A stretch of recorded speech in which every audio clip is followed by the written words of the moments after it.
पिछले क्लास में हम लोगों ने कैरेक्टरिस्टिक्स ऑफ लिविंग थिंग्स के बारे में पढ़ा था, जिसमें हमने रेस्पायरेशन पर चर्चा किया। रेस्पायरेशन जो कि प्लांट्स में, एनिमल्स में किस प्रकार से होता है, कौन कौन से ऑर्गन्स हैं जो रेस्पायरेशन में मदद करते हैं, हमने इन सब के बारे में डिस्कस किया था लास्ट क्लास में। तो आज हम लोग बात करने जा रहे हैं न्यूट्रिशन। ये पॉइंट नंबर 2 है। कहता है living things need food to live. Nutrition मतलब क्या है? A substance that are essential for our body growth is called nutrition। मतलब ऐसा पदार्थ जो हमारे शरीर के वृद्धि के लिए आवश्यक है, उसे न्यूट्रिशन कहते हैं। और carbohydrate, protein, fat, vitamin, minerals, as you know, ये सभी न्यूट्रिएंट्स हैं। ठीक है। कहता है living things need food to live. जितने भी सजीव हैं इन सबों को जिंदा रहने के लिए क्या चाहिए? भोजन चाहिए। How do you feel when you are hungry? आप कैसा महसूस करते हैं जब आप भूखे रहते हैं या आपको भूख लगती है? ठीक है। Are you able to study well or do any other work when you are hungry? क्या आपको किसी भी काम को करने में तनिक भी मन लगता है? क्या आपको थोड़ा भी पढ़ाई में मन लगता है जब आपको काफ़ी तेज भूख लगा? ठीक है। देखिए, भूख जब लगे तो हमें कुछ ना कुछ पा लेना चाहिए या फिर खा लेना चाहिए। अगर हम थोड़ा जल भी ग्रहण कर लेते हैं तो आपको पता होना चाहिए कि वाटर से भी हमारी बॉडी को एनर्जी मिलती है, पानी से भी हमारी बॉडी को एनर्जी मिलता है। यहाँ तक कि एक छोटा सा चॉकलेट होता है ना, अगर कभी भूख लग जाए तो एक चॉकलेट खा के भी आप देखो तो आपको लगेगा जैसे हमारे शरीर में कुछ कैलोरी, ऊर्जा जो है वो प्राप्त हो, तो आपका बॉडी थोड़ा सा रिचार्ज हो जाता है। तो कहता है how long can you live without food and water? और आप बिना भोजन के, बिना पानी के कितने दिनों तक जिंदा रह सकते? कब तक जीवित रह सकते? मैक्सिमम पानी के बिना तो आप, हमें लगता है एक दिन के बाद दूसरे दिन ही आप शायद नहीं रह पाओ। भोजन के बिना मनुष्य 2 दिन, 3 दिन, 4 दिन, बहुत होगा 10 दिन, है ना, बहुत होगा हार्डली तो 10 दिन, उसके बाद तो नहीं बच। तो ओवरऑल देखा जाए तो हम भोजन और पानी के बिना बिल्कुल जीवित नहीं रह सकते। हमें ये दोनों ही आइटम्स हमें चाहिए, क्योंकि हमारी बॉडी के लिए ये उपयोगी है, उपयुक्त है, जरूरी, सबसे खास बात। कहता है what happens if you do not water your plants? क्या होता है जब आप पौधे में पानी नहीं डालते हो? आपने देखा होगा अक्सर पौधे मुरझा जाते हैं, सूख जाते हैं, और इसीलिए उसमें टाइम टू टाइम, नियत समय पर पानी देते रहना चाहिए। कहता है all living beings need food. जितने भी लिविंग बीइंग्स हैं इन सबों को भोजन की जरूरत होती है। और कहता है food gives them energy to grow. और भोजन जो है उन्हें काम करने के लिए ऊर्जा देता है, एनर्जी देता है। टू मूव, चलने फिरने के लिए उन्हें एनर्जी देता है। And for other life processes that go on inside their bodies. और यहाँ तक कि इनके शरीर के अंदर जो भी प्रक्रियाएं चल रही हैं, इन सब को प्रोसेस करने में भी वह काफ़ी मददगार साबित होता है। कहता है different animals it different kinds of food. मतलब अलग अलग प्रकार के जीव जंतु अलग अलग प्रकार के भोजन करते हैं या करना पसंद करते हैं। सभी एक तरह का भोजन तो नहीं करेगा, सबका अपना चॉइस है ना। सब अलग अलग आइटम्स खाना पसंद करते हैं खाने में। किसी को वेज पसंद है, किसी को नॉन वेज पसंद है, किसी को दोनों ही चीज़ काफ़ी पसंद है। तो आइए बढ़ते हैं आगे। कहता है plants absorb water and minerals from the soil through their roots, and the stem carries the water and nutrients to different parts of the plants. पेड़ पौधे जो हैं वाटर और मिनरल्स ये कहाँ से कैरी करते हैं? ये रूट से कैरी करते हैं, और स्टेम उन वाटर को, उस न्यूट्रिएंट्स को पौधे के विभिन्न हिस्सों में पहुंचाने का काम करता है। Plants do not move around in search of food. पेड़ पौधे कभी भी भोजन की तलाश में यहाँ वहाँ भटकते नहीं दिखते, क्योंकि ये लिविंग होते हैं लेकिन इनमें मूवमेंट नहीं, वे एक जगह से दूसरी जगह नहीं चल सकते। कहता है instead plants prepare their food with the help of sunlight, carbon dioxide, water and chlorophyll. अगर वे भोजन की तलाश में एक जगह से दूसरी जगह नहीं जा सकते हैं तो फिर वो भोजन कैसे करें? बहुत ही सिंपल मेथड है। आपको कई बार ये चीज़ बताया गया होगा कि बाय फोटोसिंथेसिस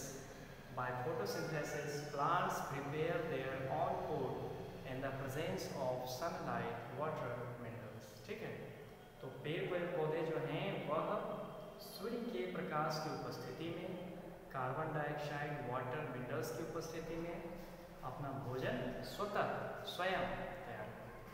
और इसमें जो सबसे एक इम्पॉर्टेंट फैक्टर है वो है क्लोरोफिल, क्योंकि जिन पौधों में क्लोरोफिल नहीं होगा वह स्वयं भोजन नहीं बना सकते। इसीलिए क्लोरोफिल एक ऐसा पिगमेंट है, एक ऐसा ग्रीन पिगमेंट है जो पेड़ पौधे में भोजन बनाने की प्रक्रिया में काफ़ी ज़्यादा आवश्यक है। ठीक है,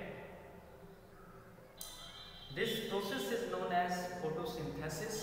और पौधे के द्वारा भोजन बनाने की जो यह प्रक्रिया है जिसे हम क्या कहते हैं? फोटोसिंथेसिस कहते हैं, प्रकाश संश्लेषण की क्रिया कहते हैं।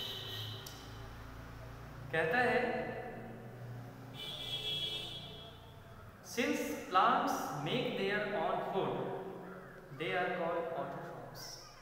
चूंकि पेड़ पौधे अपना भोजन खुद बनाते हैं इसीलिए इन्हें हम ऑटोट्रॉफ्स। ठीक है, ऑटोट्रॉफ्स मतलब जो अपना भोजन खुद तैयार करते। ठीक है, ऑटो का मतलब होता है सेल्फ, ट्रॉप्स का मतलब होता है फूड। सेल्फ फूड यानी अपना आहार स्वयं तैयार करना, इसे हम ऑटोट्रॉफ्स कहते हैं। Animals and human beings depending on plants and other animals for food are known as heterotrophs। जितनी भी जीव जंतु यहाँ तक कि मनुष्य, ये सभी जितने भी प्राणी हैं ये सभी अपने भोजन के लिए दूसरे जीवों पर डिपेंड रहते हैं, दूसरे जीवों पर निर्भर रहते हैं। ग्रीन पेड़ पौधे पर यानी हरे पेड़ पौधे पर भी निर्भर रहते हैं। तो चूंकि ये अपना भोजन स्वयं तो नहीं बना रहा है ना, तो इसीलिए ये एनिमल्स, ह्यूमन बींग्स, ये सब जो है ये हेटरोट्रॉप्स कहलाते हैं। हेट्रो का मतलब होता है अदर, ट्रॉप्स का मतलब होता है फूड, भोजन। मतलब जो अपना भोजन दूसरे चीज़ों से प्राप्त करें उसे हम हेटरोट्रॉप्स। इसके बाद पॉइंट नंबर 3 ये है ग्रोथ। और ये लिविंग थिंग्स का सबसे बड़ा कैरेक्टरिस्टिक है, सबसे बड़ी खासियत, सबसे बड़ी विशेषता। जितने भी लिविंग थिंग्स होते हैं उनमें वृद्धि होती है, वो उम्र के साथ बड़े होते हैं। ठीक है, उनका आकार बदलता है, उनका रंग रूप बदलता है, उनके शरीर में विशेष प्रकार का परिवर्तन भी देखने को मिलता है, उसका पूरा बॉडी स्ट्रक्चर ही चेंज हो जाता है। तो ये हुआ ग्रोथ। ठीक है, you must have observe that an infant.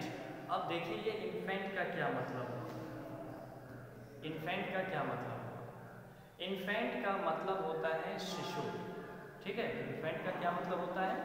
शिशु। तो कहा जा रहा है कि you must have observe that an infant grows into a child. आपने जरूर यह नोटिस किया होगा कि कोई भी शिशु, कोई भी बालक जब बड़ा होता है, मतलब पहले वो शिशु यानी शैशवावस्था से वो किशोरावस्था में आता है, वो चाइल्ड बनता है। देन इनटू ए बॉय और गर्ल, और उसके बाद वो फिर लड़का या फिर लड़की बनता है। Then into an adult man और वुमेन, और उसके बाद वह एक वयस्क पुरुष या वयस्क महिला बनता है। और अंतिम में सबसे जो अंतिम कड़ी है वो है ओल्ड यानी बुढ़ापा, क्योंकि वो बूढ़ा भी होता है, ठीक है। और ये समय के साथ यह परिवर्तन इंसान में देखने को, क्योंकि उनमें वृद्धि हो रही है। कहता है similarly a small plant also grows into a bigger plant, क्रमशः उसी प्रकार से एक छोटा सा पौधा जो कि बड़ा होकर के क्या बनता है, एक बृहद, एक विशाल पेड़, बिग ट्री, ठीक है, जिसके ब्रांचेस काफ़ी घने होते हैं और वह काफ़ी छायादार होता है, फलदायी होता है ना, उसमें बड़े बड़े फल आते हैं, तो वह पेड़ विशाल बनता है, जबकि वो एक छोटा सा नन्हा सा एक पेड़ रहा हो और अब वह इतना बड़ा हो गया। तो हम यहाँ पेड़ों में भी उसके आकार में भी बदलाव देख रहे हैं, यानी कि पेड़ पौधे में भी वृद्धि हो रहा है। Food helps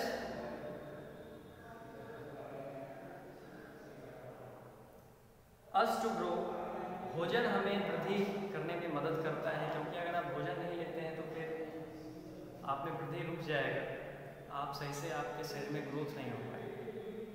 if we do not get proper nutrition, अगर हम सही से न्यूट्रिशन नहीं लेंगे तो कहता है we suffer from different deficiency diseases, तो हम अलग अलग प्रकार की बीमारियों से ग्रसित हो जाएंगे and our growth is affected, और हमारा जो वृद्धि होगा, जो शरीर का जो वृद्धि हो रहा होता है वो प्रभावित होने लगता है। Does this happen in plants also, क्या यह पेड़ पौधे में भी होता है? कहता है growth in living beings depend on various factors, living beings में जो ग्रोथ होता है वह कुछ अलग अलग फैक्टर्स पर डिपेंड करता है, जैसे फूड, भोजन, क्लाइमेट, वहाँ का वातावरण, इन्वायरमेंट और वहाँ का लाइफ स्टाइल, इन सब चीज़ों पर भी इंसानों का जो ग्रोथ है वह डिपेंड करता है कि आप किस तरह का भोजन खा रहे हैं, आपका रहन सहन किस प्रकार का है, किस प्रकार का लाइफ स्टाइल है, कैसे माहौल में, किस जलवायु में, किस तरह के वातावरण में आप रह रहे हैं, तो इन सब चीज़ों पर भी ग्रोथ है ना असर डालता है।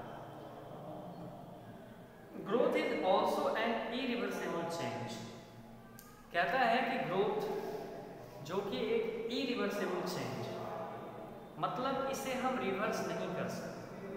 अगर आप एक बार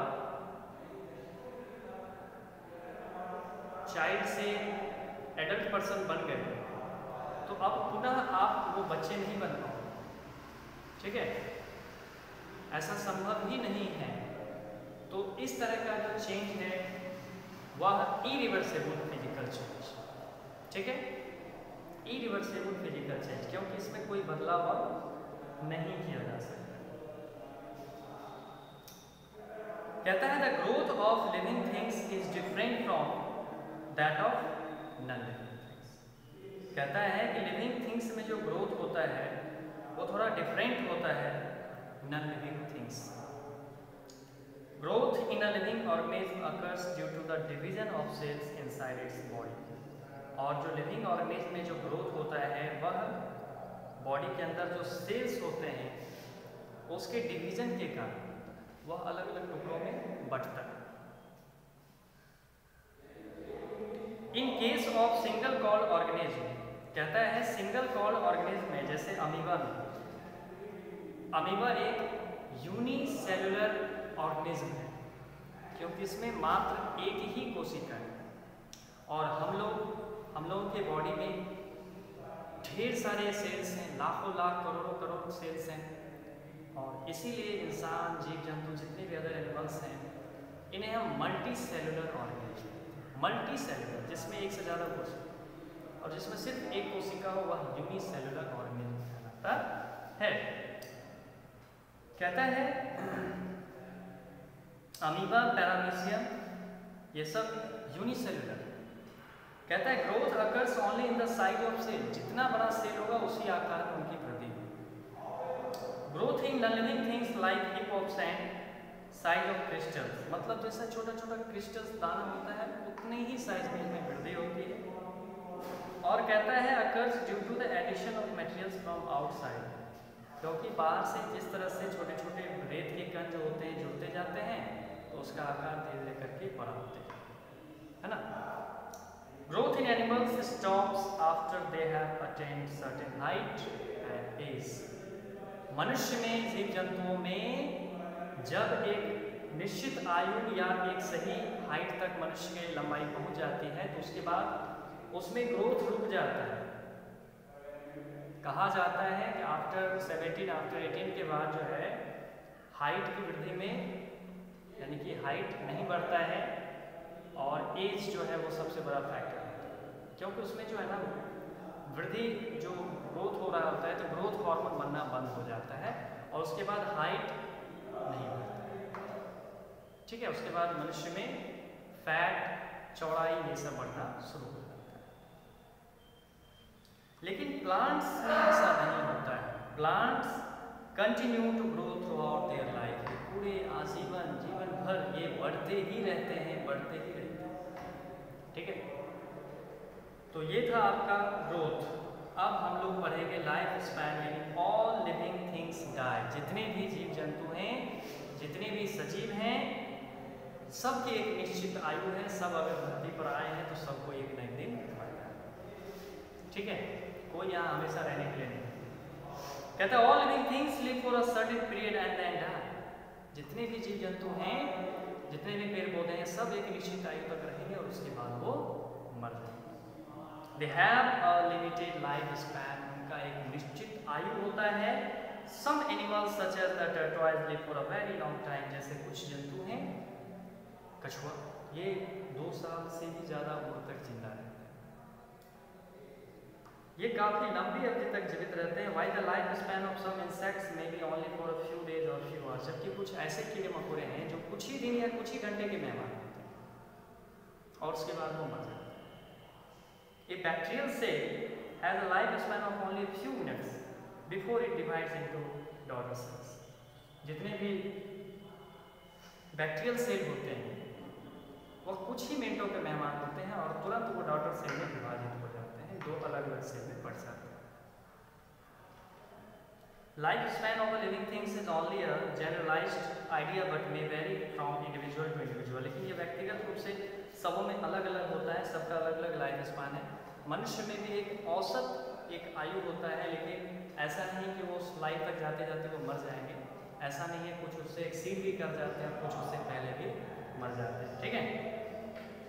कहता है life span of few living things is listed in the table given below, और देखिए कि मनुष्य जो है वह कितने अवधि तक जीवित रहेगा वो उसके बॉडी पर, उसके बॉडी के अंदर जो भी बीमारी है, जो भी डिजीज है, उस पर डिपेंड करता है कि किस तरह की बीमारी है, कैसा उनका सेहत है, कैसा उनका खान पान है, इससे भी उनका लाइफ स्पैन तय किया जा सकता है, वो कितने दिन तक जीवित रह सकते हैं, ठीक है। तो यहाँ पर जैसे मनुष्य है वो तकरीबन 80 से 100 वर्ष तक का लाइफ स्पैन होता है। हाथी है उसमें 70 से 90 साल का दिया गया है। टर्टवाइज है 120 से 150 साल तक वो जीवित रह सकता है। घोड़ा है उसकी आयु 30 वर्ष तक होती है। लायन यानी शेर 25 वर्ष तक यह जीवित रह सकता है। मच्छर जो कि सिर्फ 7 से 10 दिन का मेहमान होता है। हाउस फ्लाई घर में जो मक्खियाँ आप देख रहे हैं उसका तकरीबन आयु 1 से 4 महीने तक होता है।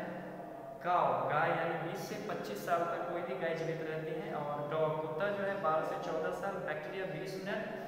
जबकि ब्रिस्टल पाइंट जो है ये थाउजेंड्स ऑफ ईयर्स, ये हजारों हजार वर्ष से जीवित है, ये खत्म ही नहीं होता। ये एक्सेप्शनल एक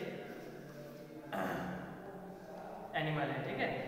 तो ब्रिस्टल कोन पाइन जिनका life span thousands of years मतलब हजारों साल से है, लेकिन ये खत्म नहीं हो रहा है। इसके बाद देखिए मूवमेंट, यानी ऑल लिविंग थिंग्स जितने भी हैं उनमें मूवमेंट होता है।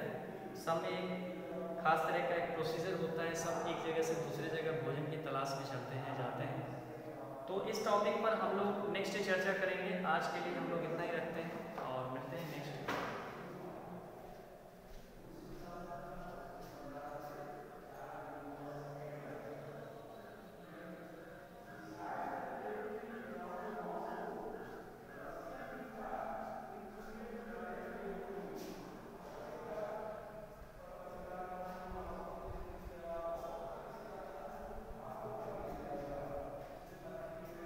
ऐसे नहीं करूँगा हट वीडियो बन